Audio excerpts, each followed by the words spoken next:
Bonjour à tous. Alors aujourd'hui, on va essayer de livrer une analyse assez compliquée, évidemment, avec donc un large risque de défaite, puisqu'on va s'intéresser à un match qui oppose le Bayern à l'Union Berlin.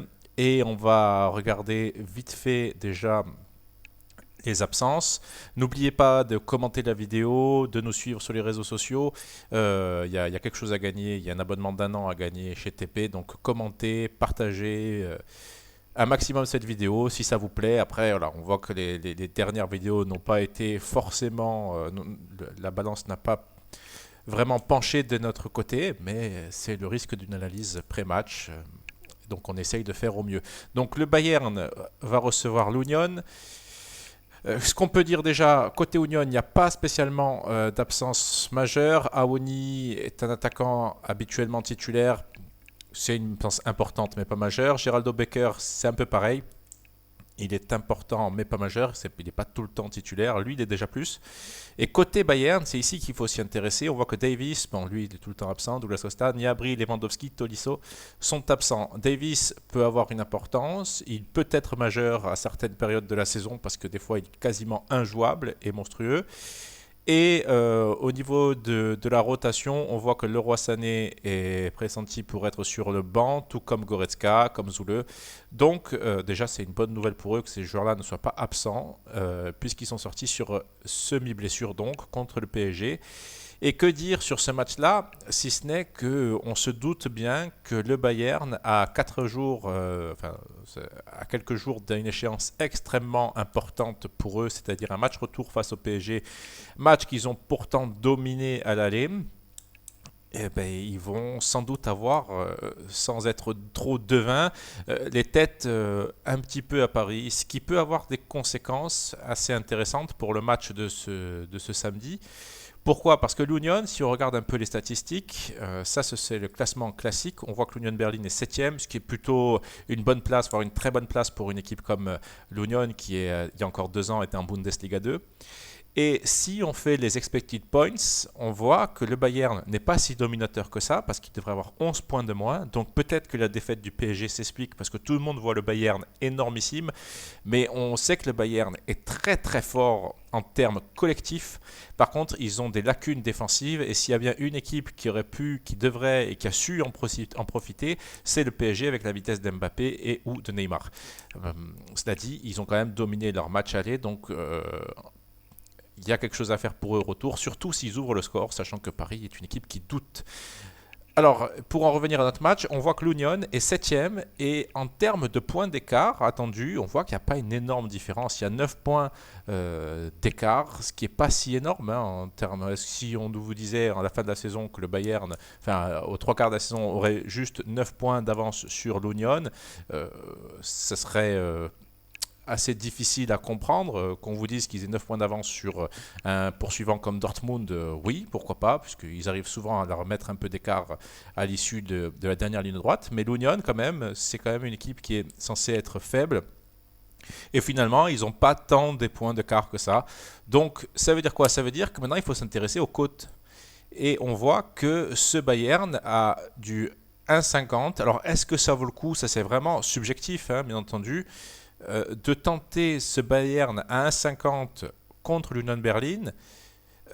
C'est vraiment à vous de réfléchir là-dessus. Si on fait 100 divisé par 1,5, ça nous donne du 66%. Est-ce que le Bayern gagnerait plus de 66% du temps ce match? C'est vraiment une question. Je ne suis pas certain de cette réponse-là. Bon, évidemment, je ne peux pas être certain, puisque ça reste des statistiques et du football, donc tout est impossible à prévoir. Mais est-ce que ça vaut le coup de tenter le Bayern en dessous de 1,50, voire de 1,60 face à une équipe qui est plutôt pas mauvaise? Et surtout quand on connaît le contexte, un Bayern qui va vraisemblablement faire tourner ses joueurs majeurs, un Bayern qui aura forcément la tête à la Ligue des Champions. Et là, pour le coup, on est obligé de dire ça, puisque le match retour, les matchs aller et retour se font sur une semaine, donc c'est pas comme d'habitude où il y a parfois 2 semaines d'écart. Là, on peut vraiment penser qu'il n'y a aucun intérêt pour une cote de 1,45 à jouer ce Bayern-là. vous pouvez le faire, bien entendu, le Bayern est largement au-dessus de l'Union Berlin, mais en termes de statistiques, on voit que c'est loin d'être si évident, parce que 9 points, c'est pas si énorme que ça, et pour du 1,45 dans ce contexte-là, je parle bien de contexte, en temps normal, ça serait une belle value, mais en temps normal, on ne trouverait pas une cote à 1,45, on trouverait sans doute une cote à 1,30, voire moins. Il y a peut-être une réflexion à avoir sur ce match. Maintenant, évidemment, si le Bayern était, je dis une bêtise, à 1,55 ou 1,60, il y aurait quelque chose à réfléchir également.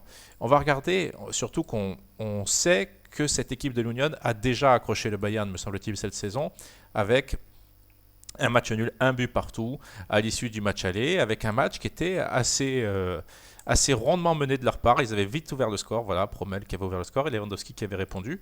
Et on voit que c'était un match assez équilibré en termes de statistiques pures. Il faudrait regarder les expected goals pour savoir si la valeur des 13 tirs avait une si grosse valeur que ça, parce que c'est sûr que si c'est 13 tirs de 40 mètres, ça nous importe peu maintenant. Donc, qu'est-ce qui serait intéressant à tenter ici? Donc, on prend ce match, on regarde, et peut-être que... Alors, tenter la victoire de l'Union, ça va être compliqué. Après, c'est à vous de voir si vous êtes joueur ou non. Il y a peut-être quelque chose à se dire. Est-ce qu'à la mi-temps, on ne pourrait pas tenter un match nul ou un handicap, genre le plus 0,5 pour l'Union Berlin, dans le sens où le Bayern, si on devait se projeter sur une physionomie de match, va faire tourner. Peut-être qu'en deuxième mi-temps, avec un score qui n'est pas acquis, ils pourraient faire rentrer leurs meilleurs joueurs. Je pense à Sané ou à Goretzka. Parce que mine de rien, il y a quand même une victoire à aller chercher pour préparer au mieux le match de Paris. Mais cette équipe de l'Union, c'est une équipe assez solide. On va regarder un peu le nombre de buts encaissés. Ça, c'est les buts inscrits. Non, les buts encaissés. Et on voit voilà, que l'Union est la 4e meilleure défense de Bundesliga. Une meilleure défense que le Bayern. Alors, il n'y a pas énormément de buts encaissés de différence entre l'Union et le Bayern. Par contre, il y a une différence de standing assez impressionnante. Donc on voit que l'Union est capable de dominer le Bayern. Attention avec le mot dominer, hein, il faut prendre des pincettes, mais a des meilleures statistiques en termes de buts encaissés. Regardez les buts attendus. C'est vraiment une super défense. C'est la deuxième meilleure défense en termes de buts contre, d'expected goals against. Donc voilà pourquoi je pense qu'il faudrait tenter un handicap positif sur cette Union Berlin, parce que tous les voyants sont au vert, évidemment, c'est peut-être une vidéo où certains diront que ça n'a servi à rien, puisqu'il faut prendre des risques. Je ne suis pas là pour vous dire que le Bayern va gagner, puisque a priori vous n'avez pas besoin de suivre trop le football pour le déduire, mais je dis juste qu'en fonction de l'état de forme, un Bayern qui est cuit physiquement, je ne me base pas sur ce que je vois, je lis la presse et notamment Paulo Breitner qui disait ça il y a encore hier soir sur RMC. Donc il y a l'état de forme, il y a le fait d'avoir un match, une échéance ultra importante pour eux, le match le plus important de leur saison qui va arriver ce mardi ou mercredi, je ne sais plus, en Ligue des Champions. Et en face, on a une Union Berlin qui va jouer libérée, qui n'a rien à perdre. Je dirais même plus, pour accentuer cette phrase-là, qui a tout à gagner.